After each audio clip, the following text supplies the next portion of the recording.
Last video में हम लोगों ने डिस्कस किए थे 10 तक प्रश्न और 11 से हम स्टार्ट आगे करने जा रहे हैं। देखिए क्या है, हम प्रश्न को ही के साथ साथ में और डिस्कशन भी कर रहे हैं, जिस वजह से जो वीडियो हो रही लंबी हो रही है। और मेरा मानना है कि एक वीडियो जो होता है वो 30 से 35 मिनट से ज़्यादा नहीं होना चाहिए।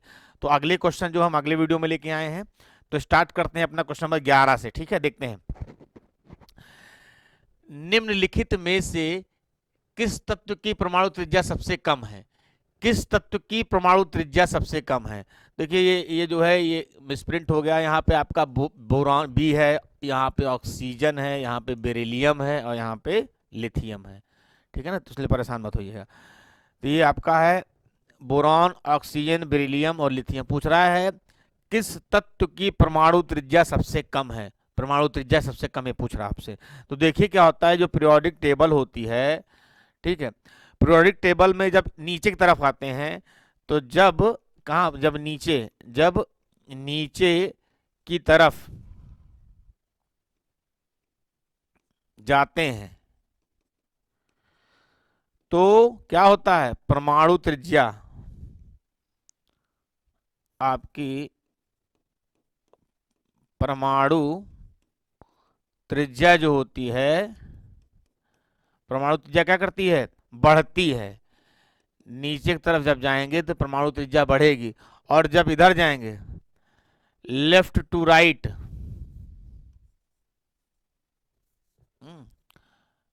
लेफ्ट टू राइट मतलब पीरियोडिक टेबल इस तरफ आप जाते हैं, तो क्या करेगी, जो परमाणु त्रिज्या है, परमाणु त्रिज्या क्या करेगी, घटेगी, घटेगी। ठीक है, इधर जाने पर परमाणु त्रिज्या क्या करती है, घटती है। तो अगर ध्यान से देखोगे तो इन ऑप्शन में, ठीक है, इन ऑप्शन को देखें तो आपका है बेरिलियम है, लिथियम है, तो हाइड्रोजन, हीलियम, लिथियम, बेरिलियम ये पहले में आ जाता है, यानी इसी में आ जाएगा। फर्स्ट ग्रुप, सेकंड ग्रुप, इस तरह से चलता है, फर्स्ट सेकंड इस तरह से। तो अगर हम देखें तो जो ऑक्सीजन है, ऑक्सीजन जो होता है 16 में आएगा। किधर आएगा, इधर।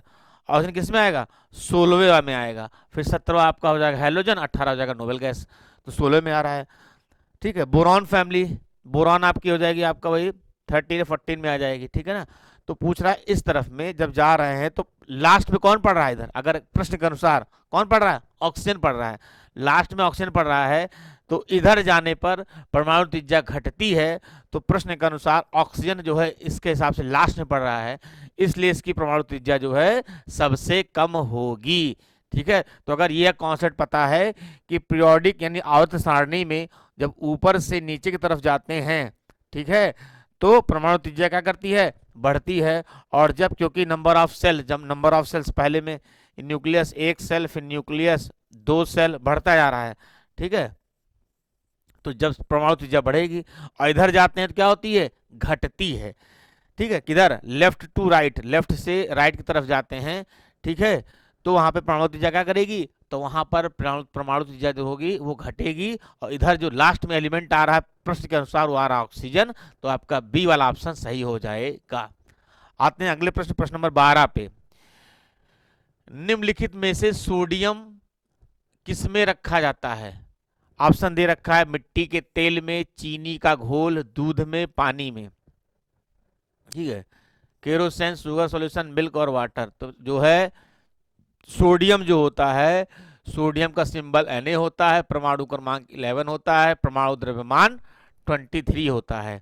ये बहुत ही क्रियाशील होता है, बहुत ही क्रियाशील होता है। अगर कहें आवर्त सारणी में सबसे ज्यादा क्रियाशील वाला कौन सा तत्व है, तो हो जाएगा कौन, सोडियम हो जाएगा। ठीक है, सोडियम और पोटेशियम दो तत्व होते हैं। इसके बारे में और जान लीजिए, सोडियम पोटेशियम ये आपका सॉफ्ट होता है, सॉफ्ट नेचर का होता है। इसका सॉफ्ट नेचर का मतलब होता है कि ये एकदम समझिए से आप जो रफ करने मिटाने में रबड़ होती है, सेम उसी तरह से होता है। ठीक है, आसानी से इसको हम चाकू से काट सकते हैं, चाकू से काट सकते हैं। ठीक है, पूछा कौन सा धातु जो होती है वो सॉफ्ट होती है, तो हो जाएगी आपकी सोडियम और पोटेशियम। ये बहुत ज़्यादा क्रियाशील होती है। ठीक है, और चाकू से इसको हम आसानी से काट सकते हैं। तो कौन से मेटल को चाकू से, कौन से तत्व को या कौन से एलिमेंट को या कौन से धातु को हम चाकू से काट सकते हैं, तो आंसर हो जाएगा आपका सोडियम। ये पूछा गया प्रश्न है। सबसे ज्यादा क्रियाशील कौन सा है, तो भी आ जाएगा क्या, सोडियम। तो ये किसमें केप्ट करके रखा जाता है, तो मिट्टी के तेल में, मिट्टी के तेल में यानी केरोसिन के अंदर इसको केप्ट करके रखा जाता है, क्योंकि अगर ये इसके अंदर नहीं रखोगे तो वातावरण के कांटेक्ट में आएगा, संपर्क में आते ही इसमें आग लग जाती है और ये जल जाता है, इसलिए इसको मिट्टी के तेल में रखा जाता है। परमाणु क्रमांक 11, परमाणु द्रव्यमान 23, क्रियाशील बहुत ज्यादा होता है, पदार्थ सारणी में बहुत सॉफ्ट होता है, हल्का होता है, आसानी से चाकू से इसको काट सकते हैं। आते हैं नेक्स्ट प्रश्न, क्वेश्चन नंबर 13। एल्कीनो का सामान्य सूत्र क्या है? एल्कीनो नहीं, एल्कीन है भैया, ये एल्कीन है, ठीक है, ये आपका एल्कीन है। एल्कीन का पूछ रहा है, the journal formula of alkene पूछ रहा है, ठीक है। 13/1/2023 थर्ड शिफ्ट में पूछा गया है जीडी में, ठीक। एल्कीन के सामान्य सूत्र को पहचाने, सामान्य सूत्र तो देखिए आपने पढ़ा हाइड्रोकार्बन जो है, हाइड्रोकार्बन ये चैप्टर है, इसमें आपने पढ़ा हुआ हाइड्रोकार्बन में अल्केन,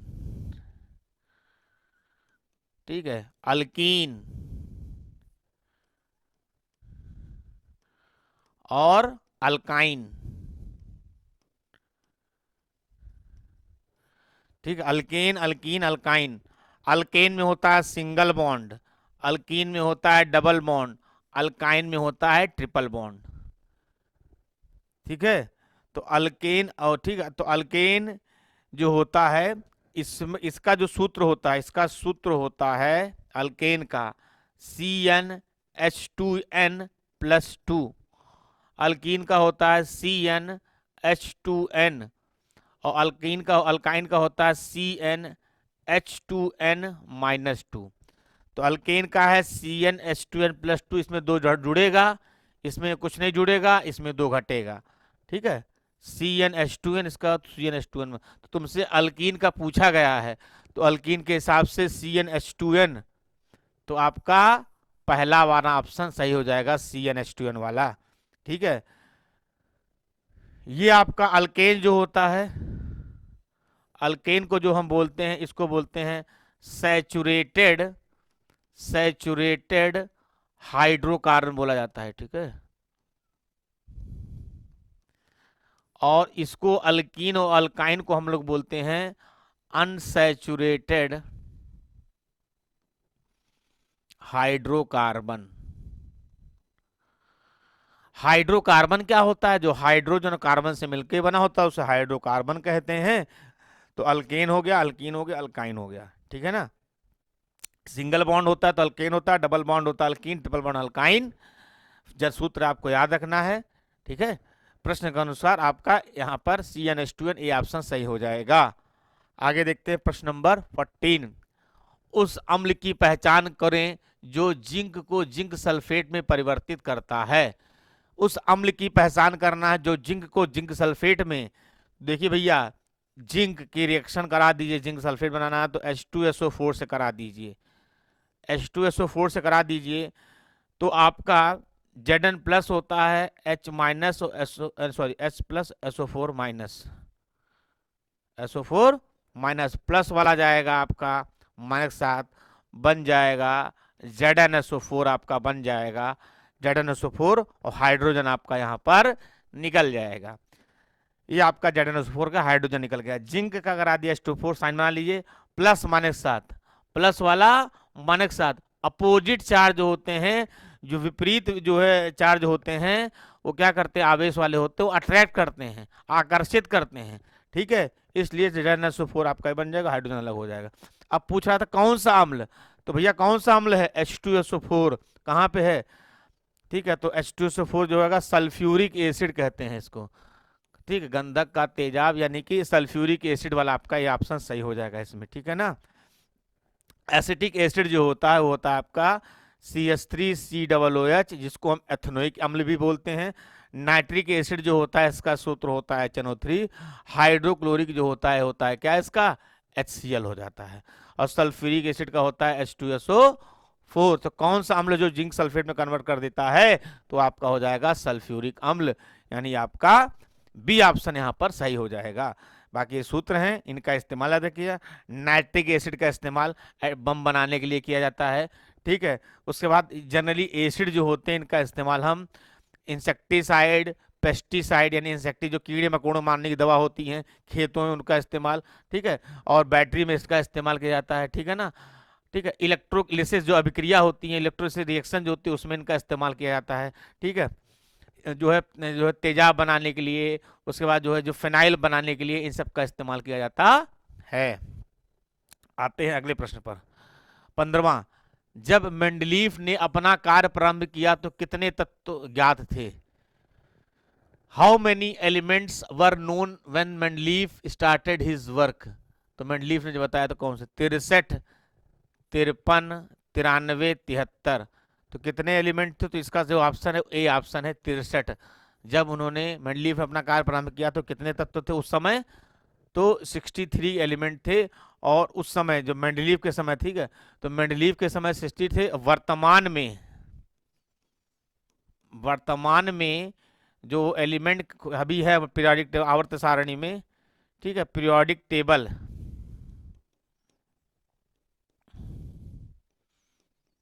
ठीक है, पीरियोडिक टेबल जो आवर्त सारणी में अभी वर्तमान में एलिमेंट हैं वो आपके हैं 118, 118 एलिमेंट कहा जाता है, जो आपके तत्व हैं, ठीक है। एलिमेंट आपके हैं ये तत्व जो अभी हैं, ठीक है, ये तत्व आपके 118 तत्व प्रेजेंट टाइम में आपको याद रखना। वर्तमान में इतने तत्व हैं, उस समय कितने थे? 63 थे। उस समय 63 थे जब आपने मेंडलीफ ने काम किया, ठीक है। मेंडलीफ ने, ठीक है, मेंडलीफ ने जो आवर्त सारणी बनाई थी, मेंडलीफ ने जो आवर्त सारणी बनाई थी वो परमाणु परमाणु द्रव्यमान पर,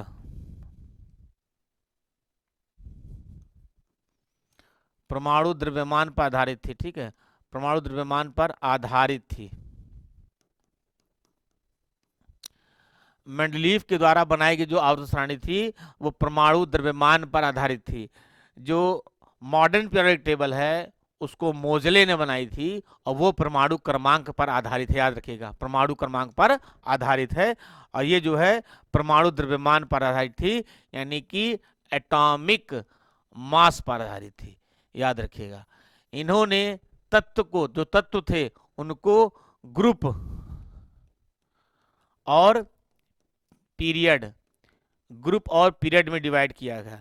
ग्रुप और पीरियड में डिवाइड किया था, जो एलिमेंट तत्व को ग्रुप और पीरियड में डिवाइड किया था। उस समय जो ग्रुप थे वो 8 थे और जो पीरियड थे वो 6 थे। उस समय ग्रुप 8 थे और पीरियड कितने थे? 6 थे। और प्रेजेंट में यानी वर्तमान में ग्रुप कितने हैं?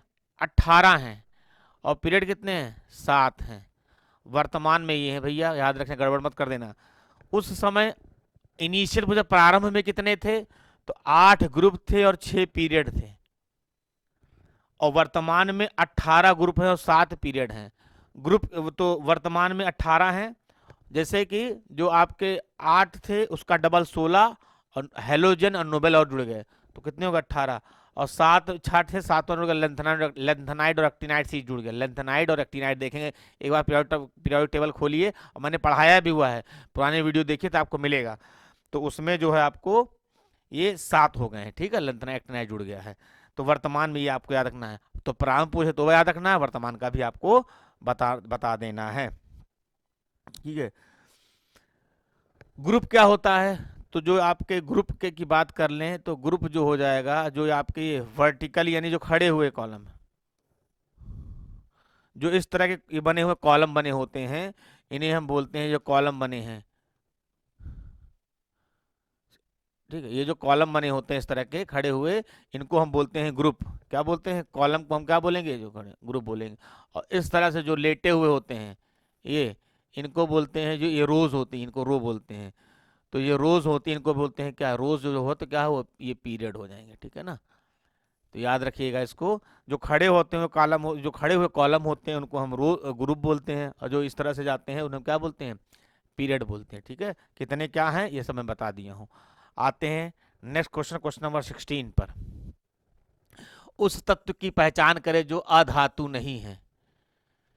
ठीक है, इसमें से कौन सा अधातु नहीं है, उपधातु, सॉरी उपधातु नहीं है। Identify the element that is not a metalloid, इसमें से कौन सा मेटलॉइड नहीं है, कौन सा मेटलॉइड नहीं है, उपधातु नहीं है। जर्मेनियम, पोलोनियम, जिनान, टेलुरियम, ये आपको चार ऑप्शन दे रखा है। ठीक है, ये चार ऑप्शन दे रखा है, जर्मेनियम, पोलोनियम, जिनॉन और टेलुरियम। देखिए जर्मेनियम, जिनॉन और टेलुरियम तो आपको दे रखा है, पूछ रहा कौन सा मेटलॉइड नहीं है।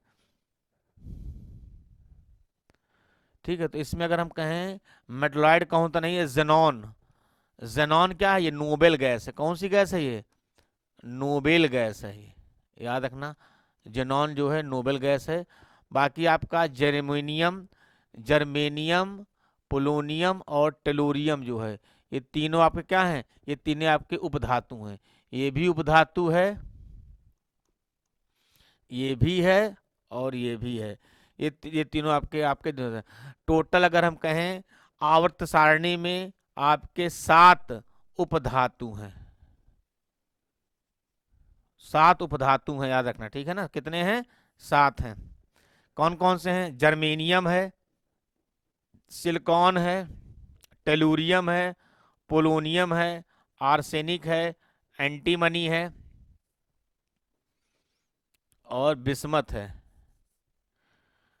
एस बी, एंटीम आर्सेनिक या और एस बी बिस्मथ और B I, antimony bismuth, S B और बी आई। 1 2 3 4 5 6 7, ये 7 उपधातु हैं। कौन कौन से देख लीजिए, germanium, silicon, tellurium, polonium, arsenic, antimony, bismuth, ये 7 जो है उपधातु पीरियोडिक टेबल में है, याद रखना है। जनरली इनका इस्तेमाल एलॉय बनाने के लिए, सेमीकंडक्टर ग्रुप में यानी कि करते हैं इसका एलॉय यानी कि जो होते हैं। ठीक है, और कहाँ इस्तेमाल करते हैं इनका बनाने के लिए, और कंप्यूटर की चिप बनाने के लिए, ट्रांजिस्टर, डायोड, ट्रायोड, ठीक है, ये सब बनाने के लिए इनका इस्तेमाल किया जाता है। ठीक है ना, याद रखिएगा इसको। बाकी जेनॉन जो है नोबेल गैस बता चुका हूँ। नोबेल गैस कौन सी होती है, जो 18वें ग्रुप में पाई जाती है। हीलियम है, नियान है, कार्बन है, हीलियम है, नियान है, जेनॉन है, क्रिप्टॉन है। ठीक है, और ये आपकी कौन सी, helium, neon, argon, krypton, xenon और रेडॉन, ये आपकी नोबेल गैसेस हैं, 18वें ग्रुप में पाई जाती हैं। नोबेल गैसेस क्या होती है मैं बता चुका हूँ, जिस पर किसी प्रकार को कोई जो है आवेश नहीं होता है या किसी प्रकार की कोई रिएक्शन नहीं करते हैं, वातावरण में फ्री स्टेट में पाए जाते हैं। उसमें कौन कौन है, हीलियम, नियान, आर्गन, क्रिप्टॉन, जेनॉन और रेडॉन। अगला क्वेश्चन आ जाता है, क्वेश्चन नंबर 17। निम्नलिखित में से किसे मूर्खों का सोना कहा जाता है। ठीक है, किसे मूर्खों का सोना कहा जाता है, FeS3, FeS, Fe2S3, FeS, FeS2। तो इसे FeS2 को जो है इसे मूर्खों का सोना कहा जाता है इसको। ठीक है, क्योंकि ये दिखने में क्या होता है, इसके गुण होते हैं, दिखने में यह सोने की तरह तरह चमकीला होता है। ठीक है, चमकीला होता है, दिखने में सोने की तरह लगता दिखेगा, सोने की तरह ही दिखता है। ठीक है ना, ठीक है, जैसे सोना आपको दिखता है उसी तरीके से ये भी दिखता है, दिखने में सोने की तरह चमकीला होता है। ठीक है, ये गुण होता है। लेकिन ये क्या होता है, ये ब्रिटल होता है, BRITTLE। ब्रिटल का मतलब होता है अगर आप गिरा, कैसे कांच होता है गिरा टूट जाएगा, तो उस क्वालिटी का होता है, ब्रिटल क्वालिटी का इसको होता है, ये गुण है इसका, टूट जाता है। लेकिन सोना जो होता है, जो रियल सोना होता है, रियल सोना मतलब जो गोल्ड होता है, ठीक है ना, गोल्ड की बात कर रहा हूँ, तो गोल्ड जो होता है ये आपका मैलिएबल और डक्टाइल होता है। ये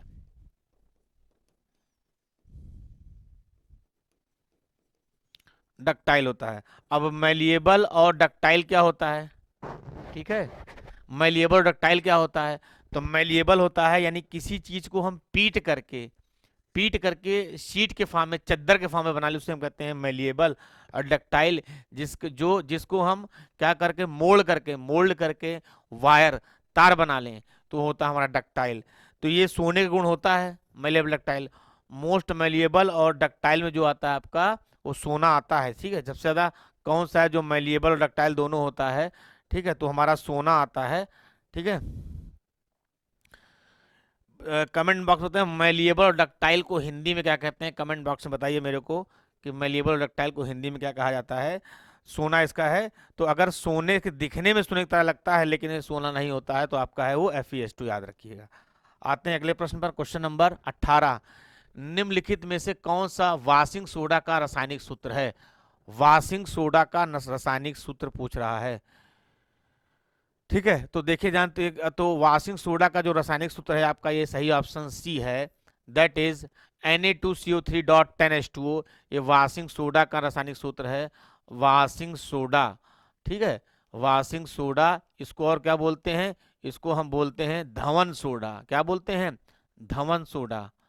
इसको धवन सोडा के नाम से आता है। इसका इस्तेमाल करते हैं, इसका इस्तेमाल जो है हम जो है सोप यानी साबुन बनाने के लिए, डिटर्जेंट बनाने के लिए, ठीक है, डिटर्जेंट बनाने के लिए, ठीक है। उसके बाद हो जाएगा पेपर इंडस्ट्री में, पेपर इंडस्ट्री में, ठीक है, पेपर इंडस्ट्री में, ग्लास इंडस्ट्री में, ठीक है, ग्लास में सोप बनाने के लिए, डिटर्जेंट बनाने के लिए, पेपर इंडस्ट्री में, ग्लास इंडस्ट्री में इसका इस्तेमाल किया जाता है वाशिंग सोडा को, ठीक है ना, याद रखिएगा वाशिंग सोडा, ठीक है। बाकी ये कोई फार्मूला नहीं होता है, ये भी नहीं है, ठीक है। एक और बनता है आपका इसी में NaHCO3। ये होता है किसका सूत्र होता है, ये होता है बेकिंग सोडा का। किसका होता है, बेकिंग सोडा का सूत्र होता है, baking soda. NaS sodium hydrogen carbonate या सोडियम बाइकार्बोनेट बेकिंग सोडा का है। तो बेकिंग सोडा है, इसका इस्तेमाल हम जो होते हैं जो स्पंजी फूड आइटम बनाने के लिए, जैसे रसगुल्ला हो गया, ढोकला हो गया, ब्रेड हो गया, ठीक है, ये सब बनाने के लिए बेकिंग सोडा का इस्तेमाल करते हैं। प्लस इसका इस्तेमाल फायर एक्सटिंग्यूशर, फायर एक्सटिंग्यूशर, इसका क्या मतलब होता है, तो फायर एक्सटिंग्विशर का मतलब होता है आग को बुझाने के लिए जो है सोडियम बाइकार्बोनेट का किसी भी कंपाउंड में अगर तुमको CO2 या CO3 मिल जाए, यौगिक में किसी भी यौगिक में आपको CO2 CO3 मिल जाए, इसका मतलब उसको हम आग बुझाने के लिए इस्तेमाल कर सकते हैं। तो फायर एक्सटिंग्विशर में बेकिंग सोडा का इस्तेमाल किया जाता है, ठीक है ना, वाशिंग सोडा का। इसी तरीके से आप याद रखते हैं ये, और दो बता देता हूं, CaOCl2, ये कैल्शियम ऑक्सीक्लोराइड, इसे बोलते हैं ब्लीचिंग पाउडर। क्या बोलते हैं इसको, ब्लीचिंग पाउडर, हिंदी में यही बोलते हैं, ब्लीचिंग पाउडर बोला जाता है इसको, ब्लीचिंग पाउडर। और ये आपको कहाँ इस्तेमाल करते हैं, तो ये पानी को साफ करने के लिए पानी को साफ करने के लिए, पानी को साफ करने के लिए इसका इस्तेमाल करते हैं ब्लीचिंग पाउडर का। और कहाँ इस्तेमाल करते हैं ब्लीचिंग पाउडर का, तो और इसका जो है ब्लीच, हेयर ब्लीच करने के लिए, हेयर को ब्लीच करने के लिए, कपड़ा ब्लीच करने के लिए, ठीक है, कपड़े को ब्लीच करने के लिए, ठीक है। तो यानी क्लोथ इंडस्ट्री में इसका इस्तेमाल, कपड़े इंडस्ट्री में इसका इस्तेमाल किया जाता है ब्लीचिंग पाउडर का, ठीक है ना, ठीक है।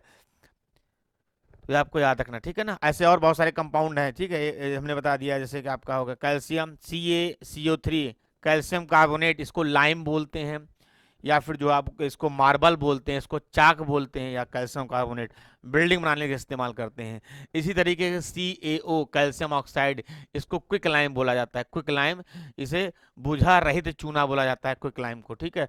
एक होता है CaOH का होल ट्वाइस, इसे बोलते हैं कैल्शियम हाइड्रोक्साइड यानी कि स्लैग्ड लाइम, बुझा हुआ चूना, इसको हम पुताई के लिए इसका इस्तेमाल करते हैं। तो किसी का सूत्र और किसी का इस्तेमाल, या किसी का जो है आपका केमिकल नेम, किसी का घर का नाम, जैसे इसको क्या बोलते हैं, इसको स्लैग्ड लाइम, बुझा चूना किसे बोला जाता है, बुझे चूने का सूत्र बताइए, ये आपको पता होना चाहिए। उसके बाद POP plaster of Paris, POP plaster of Paris का formula CaSO4.CH2H2O, calcium sulphate decahydrate, तो ये भी आपको याद रखना है। तो ये सब सूत्र हैं इनका, आपको इन सब के सूत्र, इनका इस्तेमाल और इनका क्या नाम बोला जाता है, जैसे घर का नाम बता दिया मैंने, इसको हम बोलते हैं बुझा चूना, इसे बोलता है बुझा रहित चूना, इसे बोलते हैं आपका बेकिंग सोडा बोला जाता है इसको, ठीक है। वॉशिंग सोडा आपका धवन सोडा हो जाएगा, ठीक है। ब्लीचिंग पाउडर होते बोलते हैं इसको, कैल्शियम ऑक्सीक्लोराइड को। तो इनका फार्मूला, घर का नाम और इसका इस्तेमाल पता होना चाहिए। आते हैं अगले प्रश्न पर। एथनोइक एसिड का सूत्र, रासायनिक सूत्र बताइए। एथनोइक एसिड, तो एथ मतलब हो गया दो कार्बन, तो दो कार्बन देखिए, ठीक है। तो दो कार्बन जो है लगा हुआ है, देखो दो कार्बन तो इसमें तो लगा नहीं, इसमें लगा नहीं, कट गया, बचा ये और ये। और एथोनिक मतलब ये हो जाएगा आपका, अगर देखा जाए तो ये सी ऑप्शन यहाँ पे सही होगा, दो कार्बन एथ। तो दो कार्बन के लिए एथ लगता है, एथ। और सी ए डबल एच होता है, कार्बोक्सिलिक ग्रुप होता है, यहाँ पे लग जाए ओइक, तो हो जाएगा इसका एन लगा करके हो जाएगा एथनोइक अम्ल, यानी एथनोइक एसिड इसको बोलेंगे इसको। इसका सूत्र ये हो जाएगा CH3 से इसका सूत्र हो जाएगा। इसको हम एसिटिक एसिड भी बोलते हैं, एसिटिक अम्ल बोला जाता है इसको, इसको एसिटिक अम्ल भी कहते हैं। और इसका इस्तेमाल जो होता है, एसिटिक अम्ल का जो इस्तेमाल हम लोग करते हैं, तो एसिटिक अम्ल का जो है ये आपका विनीगर, विनीगर का मतलब होता है सिरका, सिरका जो है सिरके में ये जो इसका सोर्स होता है एथनोइक अम्ल पाया जाता है, याद रखना, ठीक है ना। अगला देखिए क्वेश्चन नंबर 20। निम्नलिखित में से किस तत्व का परमाणु क्रमांक 12 है? किसका परमाणु क्रमांक 12 है, एटॉमिक नंबर 12 है? तो मैग्नीशियम का भैया 12, ऑक्सीजन का परमाणु क्रमांक पूछ रहा है ना, तो इसका हो जाएगा आपका 8, और हीलियम का हो जाएगा आपका 2, कैल्शियम का हो जाएगा कितना, 20। तो मैग्नीशियम का 12 होता है, ऑक्सीजन का आपका 8 होता है, हीलियम का आपका 2 और कैल्शियम का 20। थोड़ा जान जाते हैं इनके बारे में। तो मैग्नीशियम जो होता है ये हमारे पेड़ की पत्तियों में पाया जाता है, जो क्लोरोफिल पत्तियां हरी होती हैं, तो पत्तियां हरी होती हैं तो बायो में कहते हैं क्लोरोफिल पाया जाता है। और एलिमेंट की बात करेंगे तो मैग्नीशियम उसमें प्रेजेंट होता है, ये आपको याद रखना है। मैग्नीशियम जो होता है ये वाइट जो है, वाइट जो है वाइट कलर का होता है, ठीक है, वाइट फॉर्म में होता है आपका, सिल्वरी वाइट कलर का ये होता है, और सिल्वर वाइट फ्यूम देता है, ठीक है। फिर इसकी जो वैलेंसी होती है मैग्नीशियम की कितनी होती है, +2 हो जाएगी। फिर ऑक्सीजन की बात कर ले तो ऑक्सीजन जो होती है, ऑक्सीजन का एटॉमिक परमाणु क्रमांक 8 होता है, और इसकी वैलेंसी जो होती है -2 होती है। ऑक्सीजन की बात करें तो ऑक्सीजन एटमॉस्फेयर में, अगर वातावरण में बात करें तो इसकी मात्रा जो होती है लगभग जो है 21% मानी जाती है, कि 21% वातावरण में ऑक्सीजन पाया जाता है। सांस यानी आप समझ लीजिए कि जितने भी जीवित लोग हैं उनके लिए ऑक्सीजन बहुत ज़्यादा इंपॉर्टेंट होती है। ऑक्सीजन जो है ह्यूमन बींग के लिए बहुत, जो हमको पेड़ों से प्राप्त होती है, पौधों से प्राप्त होती है। तो इसका बारे हीलियम जो होता है ये आपका नोबेल गैस है, हीलियम जो आपका क्या है, ये नोबेल गैस है। और ये आपके कौन से ग्रुप में आएगी, ये आपके 18वें ग्रुप में आती है। किस में आती है, 18वें ग्रुप में आती है। कौन, नोबेल गैस जो होती है 18वें ग्रुप में आती है। और हीलियम जो होती है ये बहुत ही हवा से हल्की होती है, इसलिए इसको एरोप्लेन के टायर में भरने के लिए, और जो मौसम विभाग की जानकारी के लिए जो बलून जाते हैं उसमें भरने के लिए हीलियम का इस्तेमाल किया जाता है। ये अक्रिय गैस है, ये ज्वलनशील नहीं होती है, इसलिए पहले हाइड्रोजन का इस्तेमाल करते थे, अब हीलियम का करते हैं। अगर कहीं ब्रह्मांड की बात करें या यूनिवर्स की बात करें तो सबसे ज़्यादा जो गैस पाई जाती है वो हाइड्रोजन है, और नंबर 2 पे कौन सी है, वो हीलियम है। यूनिवर्स की बात करेंगे तब बात हो हीलियम गैस हो जाएगी नंबर 2 पर।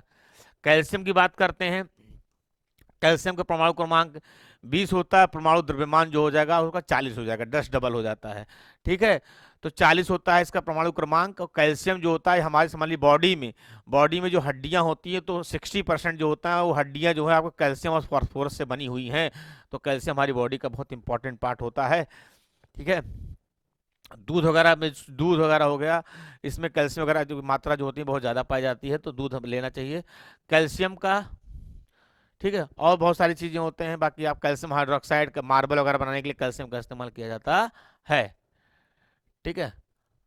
तो प्रश्न के अनुसार अगर हम कहें हमारा आंसर क्या था, कि ये तो ए ऑप्शन सही है। हम लोग डिस्कस ज़्यादा कर लेते हैं, भूल जाते हैं प्रश्न क्या पूछा है। तो 12वां तो ये आपका ए ऑप्शन यहाँ पे सही होगा, क्योंकि 12वां इसका होता है, ठीक है। अगला देखिए क्वेश्चन नंबर 21। इस्पात के निर्माण की प्रक्रिया का अंतिम चरण क्या है? तो तरल इस्पात का उत्पाद, पिग आयरन का उत्पाद, स्टील को आकार देना, चूना पत्थर, कोक और लोहे से ब्लास्ट फर्नेस में करना। तो पूछ रहा है कि इस्पात निर्माण का अंतिम प्रक्रिया क्या है। तो अंतिम प्रक्रिया जो होती है वो है स्टील को आकार देना। ठीक है, करना। ठीक है, स्टील को आकार देना, तो सबसे पहले क्या करते हैं उसको, पिग आयरन जो होता है, इसमें पिग आयरन का इस्तेमाल करते हैं। पिग आयरन जो होता है उसको हम पिघला लेते हैं, सेकंड लास्ट प्रोसेस होता है, और उसको फिर उसको आकार देते हैं। तो इस हिसाब से आपका जो है वो जो ऑप्शन सही हो जाएगा वो आपका है C option, shaping of steel. Last option होता है, उसको शेप जो देते हैं वो होता है। ठीक है ना। अगला क्वेश्चन देखिए, क्वेश्चन नंबर 22। जल का इलेक्ट्रोलिसिस एक उदाहरण है। जल का इलेक्ट्रोलिसिस करिए। तो जल क्या है भाई, जल होता है H2O। अब इसको तोड़ोगे तो H2 प्लस O2 में टूट जाएगा। बैलेंस कर लो भैया ये, ठीक है। तो ये टूट गया। अब ये किसका उदाहरण है ये, संयोजन प्रतिक्रिया का, विघटन प्रतिक्रिया का, दोहरी विस्थापन प्रतिक्रिया, विस्थापन प्रतिक्रिया। ठीक है, तो 4 दिया गया है, तो किसका उदाहरण है। ठीक है, तो अब आपसे हिंदी में कहता है, इंग्लिश में combination, decomposition, double displacement, displacement. तो ध्यान से देखो, मैं अभी चारों की बात कर लूंगा, ठीक है। लेकिन इसको देखा जाए, जब एक यौगिक से 2 बन रहे हैं, क्या हो रहा है, एक यौगिक से 2 बन रहा है, तो ये किसका विघटन हो रहा है यहाँ पे। किसका क्या हो रहा है, इसका 1 से 2 बने तो क्या हो रहा है, विघटन हो रहा है। तो आपका क्या हो जाएगा, तो इस हिसाब से प्रश्न का हिसाब से बी ऑप्शन हो जाएगा, विघटन प्रतिक्रिया। एक से बन रहा है 2, जब एक यौगिक से 2 या 2 से अधिक बने तो हमारा हो जाएगा विघटन प्रतिक्रिया। तो आपका बी ऑप्शन यहाँ पर आ जाएगा। संयोजकता, संयोजन प्रतिक्रिया का हो, इसी को उल्टा कर दीजिए। 2H2 plus O2 gives 2H2O। ये जब 2 या 2 से अधिक हो, इधर से जुड़ रहा है और एक बन रहा है, 2 या 2 से अधिक से क्या बन रहा है, एक बन रहा है, तो ये संयोजन प्रतिक्रिया हो जाएगी। यानी जब जुड़ करके, कॉम्बिनेशन कह रहा है ना, कंबाइंड हो रहा है, इंग्लिश में कॉम्बिनेशन यानी जुड़ना, तो जुड़ करके एक बन रहा है तो कॉम्बिनेशन यानी कि संयोजन प्रक्रिया कहलाएगी। और जब एक था और 2 या 2 से अधिक बन रहे हैं तो विघटन प्रक्रिया कहलाती है। ठीक है। विस्थापन, विस्थापन में कह सकते हैं जब एक ताकतवर एलिमेंट जो होता है एक कमजोर वाले को हटा देता है तो उसे कहते हैं विस्थापन अभिक्रिया कहा जाता है। ठीक है, एग्जांपल देख सकते हैं, Mg प्लस CuSO4।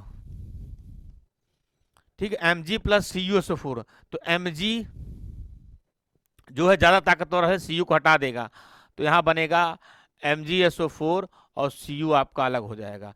तो ये आपके हो जाएगा विस्थापन प्रतिक्रिया का एग्जाम्पल हो जाएगा। ठीक है ना। ठीक है, इसका एग्जाम्पल हो जाएगा। अगला हमारा जो है दोहरी विस्थापन, जब दो ज्यादा ताकत वाले जो 2 कम वाले को क्या कर देंगे, हटा देंगे, तो हमारी हो जाएगी दोहरी विस्थापन प्रतिक्रिया हो जाएगी। ठीक है ना।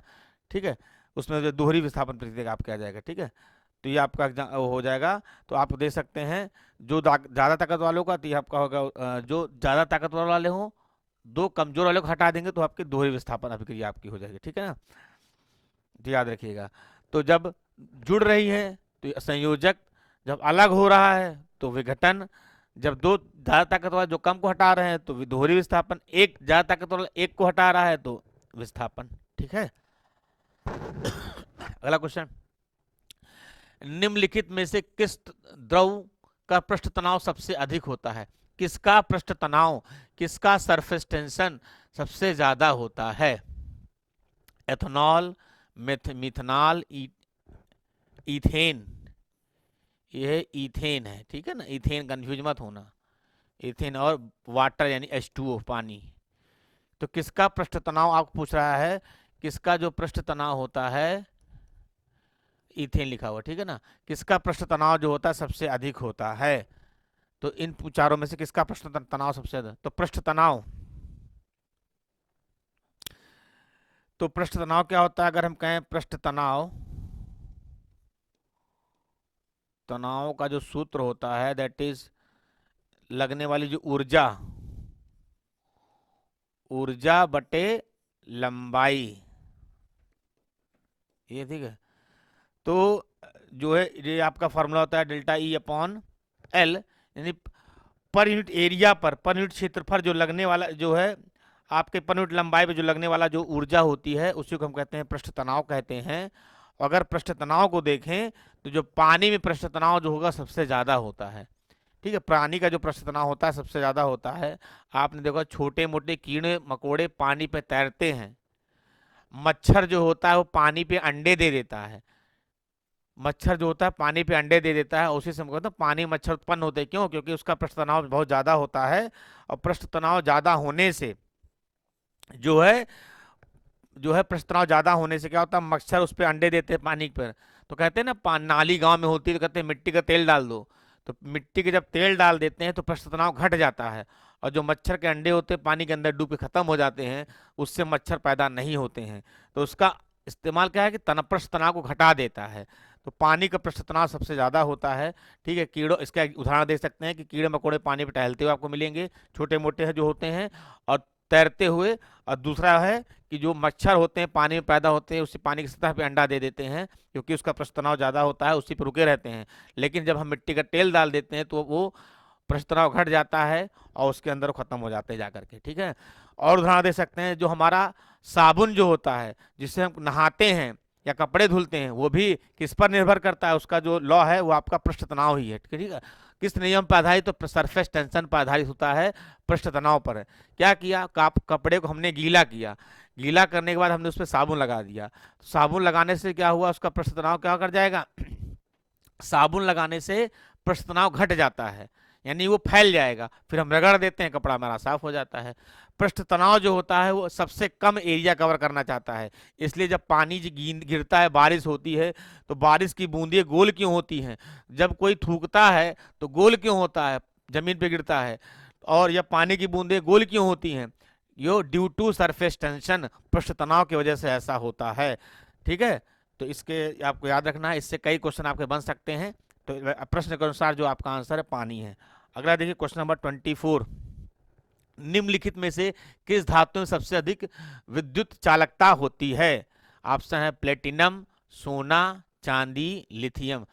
कौन सबसे ज्यादा कंडक्टिविटी करता है? तो सबसे ज्यादा कंडक्टिविटी जो करता है आपका वो सिल्वर करता है। सबसे ज्यादा कंडक्टिविटी की बात करेंगे तो सिल्वर हो जाएगा। ठीक है, सिल्वर हो जाएगा। और उसके बाद जो होगा, सिल्वर के बाद हमारा होता है वो होता है कॉपर हो जाएगा। और कॉपर के बाद क्या हो जाएगा, फिर आपका गोल्ड हो जाएगा, गोल्ड हो जाएगा। और गोल्ड के बाद कौन हो जाएगा, वो एल्युमिनियम हो जाएगा। ठीक है, एल्युमिनियम हो जाएगा। और एल्युमिनियम के बाद कौन हो जाएगा, जिंक हो जाएगा। ठीक है, ठीक है, जिंक हो जाएगा। फिर आपका और कौन हो जाएगा, फिर आपका निकल हो जाएगा, फिर और कौन हो जाएगा, ऐसे चल रहा रहेगा। तो सबसे ज्यादा अगर कहें कंडक्टिविटी के, तो सब सिल्वर होगा, उसके बाद कॉपर होगा, उससे कम में आएगा फिर गोल्ड, गोल्ड का सिंबल एयू होता है, फिर एल्युमिनियम हो जाएगा, फिर जिंक हो जाएगा, फिर निकल हो जाएगा, फिर ऐसे बढ़ता चला जाएगा। ठीक है, फिर लेड हो जाएगा। तो ये आपको याद रखना, सबसे ज्यादा कंडक्टिविटी आपका कौन करता है, यानी सुचालक की बात कर सकते तो आपका हो जाएगा कौन, सिल्वर हो जाएगा। ठीक है, आ जाते हैं अगले प्रश्न। बाकी और जो है लिथियम जो होता है, लिथियम का इस्तेमाल भैया बैटरी में करते हैं, याद रखिएगा। लिथियम का इस्तेमाल जो होता है वो बैटरी में किया जाता है। ठीक है, चांदी का इस्तेमाल तो मैंने बता दिया, चांदी जो है गुड कंडक्टर यानी कि सुचालक है, तो आपका वायर बनाने के लिए इस्तेमाल करते हैं। चांदी जो है ज्वेलरी पर्पस में, अलॉय बनाने के लिए इस्तेमाल किया जाता है। सोना जो है ज्वेलरी पर्पस में होता है, मेडिसिन बनाने के लिए सोना का इस्तेमाल किया जाता है। ठीक है, प्लेटिनम बहुत सबसे महंगा, अगर कहें, अगर इस बात करते हैं इस पृथ्वी पर हम कहें तो सबसे महंगी धातु जो होती है वो प्लेटिनम ही आती है, प्लेटिनम। ठीक है, प्लेटिनम शब्द जो आती है। और प्लेटिनम का हम जो है इसका इस्तेमाल, प्लेटिनम का इस्तेमाल हम लोग जो है वो करते हैं आपके प्लेटिनम रॉड वगैरह बनाने के लिए इसका इस्तेमाल किया जाता है। ठीक है, और बहुत सारे जो जो स्पेस यान वगैरह होते हैं वहाँ पे भी इसका जो है इसका प्रयोग करते हैं, प्लेटिनम का इस्तेमाल करते हैं। ठीक है ना, तो प्रश्न के अनुसार जो आपका आंसर है भैया, ये आंसर नहीं है, प्रश्न के अनुसार आपका सिल्वर आंसर। ठीक है, याद रखिएगा।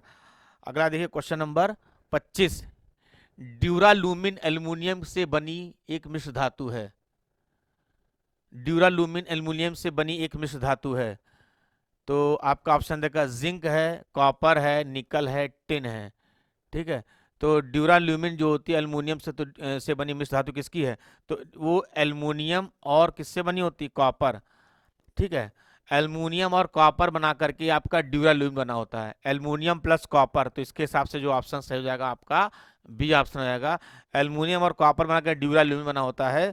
ये जो होता है बहुत हल्का होता है, ठीक है, हल्का होता है, और इसकी जो टेंसिल यानी मजबूती बहुत ज़्यादा होती है, मजबूती ज़्यादा होती है, ठीक है ना, मजबूती ज़्यादा होती है, इसलिए इसका इस्तेमाल जो होता है हल्का भी है और मजबूती भी ज़्यादा होती है। तो इसका इस्तेमाल एरोप्लेन का एरोप्लेन का स्ट्रक्चर बनाने के लिए, एरोप्लेन का स्ट्रक्चर नहीं, एरोप्लेन का जो ढांचा होता है उसका इस्तेमाल बनाने के लिए ड्यूरालुमिन का इस्तेमाल किया जाता है।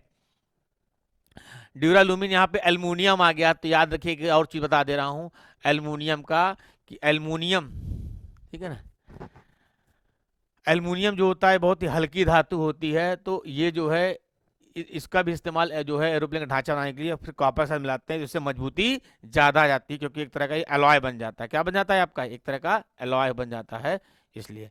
ठीक है, तो एरोप्लेन के स्ट्रक्चर का इस्तेमाल काम करते हैं, तो आपका ये कॉपर वाला ऑप्शन सही हो जाएगा। अगला देखिए, तो आज के लिए बस इतना ही क्लास। इस वीडियो के माध्यम से हम क्वेश्चन को, देखिए हमने इसको सिलेबस पढ़ाया तो नहीं है, इसलिए क्वेश्चन में ही हम आपको जब डिस्कस कर रहे हैं तो चीज़ें बताने की कोशिश कर रहे हैं, क्योंकि हमारे पास समय कम बचा है। उसी कम समय में हम सारे प्रीवियस ईयर क्वेश्चन को डिस्कस करते करते उनके जो है उसके रिलेटेड जो पॉइंट्स बनते हैं उसको हम डिस्कस करते जाएंगे, ताकि आपको एग्जाम में मदद मिले और आप एग्जाम को निकाल पाएँ। मिलते हैं अपने नेक्स्ट वीडियो में, तब तक के लिए जय हिंद क्लास।